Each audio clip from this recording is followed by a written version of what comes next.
Yo, what's up? This is Lord Jushin. Meron tayong na namang lulutuin. Isang masarap na ulam para sa ating gabihan. Kaya tara, gawin na natin. Let's go mga guys.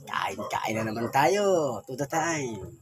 Sili, luya, bawang, sibuyas, kalamansi, magic sarap, ajinomoto, ginisa, pamintang durog, and suka and asukal. Ayan guys. Para ilalagay po natin sa balat. Ayan guys. Ayan po yung balat. Ayan guys. Ayan. Kikilo tayo guys pang ulam natin. Let's go! Ayan guys. Lagyan natin ng kalamansi. Para manamis-namis. Masarap talaga guys sa kinlaw may kalamansi guys. Suwabe talaga ang lasa niya pang may kalamansi. Iba kasi yan masarap. May pagka-lemon-lemon din Kalamansinan tayo guys. Para ating kakain natin ay masarap na naman ang ulam. Isunod natin guys ay ang luya. Hindi natin guys ang luya. Hinakot ko na guys para mabilis matapos. Yeah guys, tinaktak ko na ang luya. Guys, tapos sunod natin ng garlic. Guys, garlic. Yan. Taktak lang natin ng taktak guys. Yan. Sunod natin ng sibuyas. Guys, hindi ko na masyado pinuna Ganun naman yan. Baluluto rin naman yan sa suka Sunod natin ang pinakamasarap sili. Miss anghang.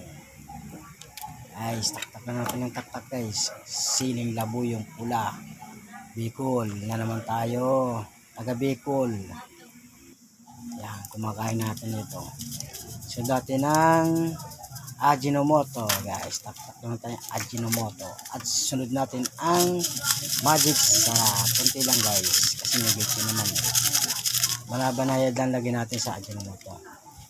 Lagyan natin ang ginisa mix para medyo konting lasa guys, taktak lang taktak at upside lagyan natin ang pamintang durog. Masarap sa kanilang may pamintang durog guys. Yan. Taktak lang yung taktak guys. Para swabe ang lasa. Sarap na naman ang kain natin ito mga guys. Swabe na naman. Bakbakan na naman sa kainan. Tapos mix natin guys. Halo-halo lang natin. Halo-halo to the time. Yan guys. Halo-halo lang guys. Nangasim na ako guys. Parang ginugutom na naman ako Diba talaga pagka kinilaw. Sarap. Paparami ka ng kain guys. Kinilaw talaga lasa. So natin ang vinegar. Ayan guys. Taktakan natin ang vinegar guys. Itodo na natin yan guys. Para mas masarap ang lasa. Maasim talaga ang lasa. Ayan guys. Mix natin guys. Mix ulitan na natin ang mix. Wow. Nakakapagtulong laway na naman ako. Natutulong na naman laway ko guys. Nakakapanood na ito. Sarap naman. Lasa niyang kinilaw with balat ng baboy. Yay! Sarap. High blood na naman tayo nito.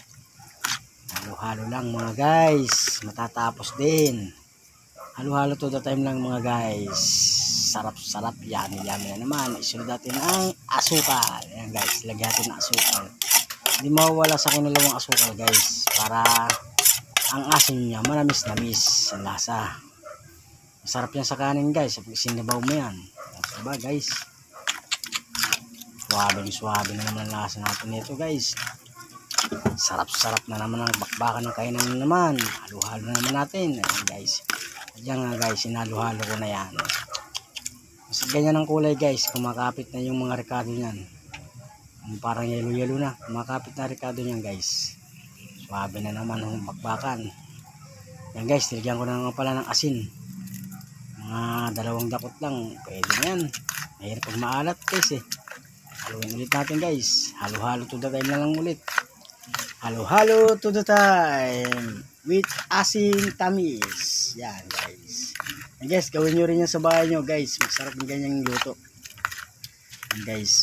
Bala ko sana guys, pakukulang ko yung suka niya. Kaso wala walang karga yung kalan Yan ang ginawa ko guys. Minusyo na lang yung suka. Pero mamaya, after 3 minutes natin guys. Napakasarap lasa na ito guys. Tingnan natin guys. Kung ano lasa na ito guys.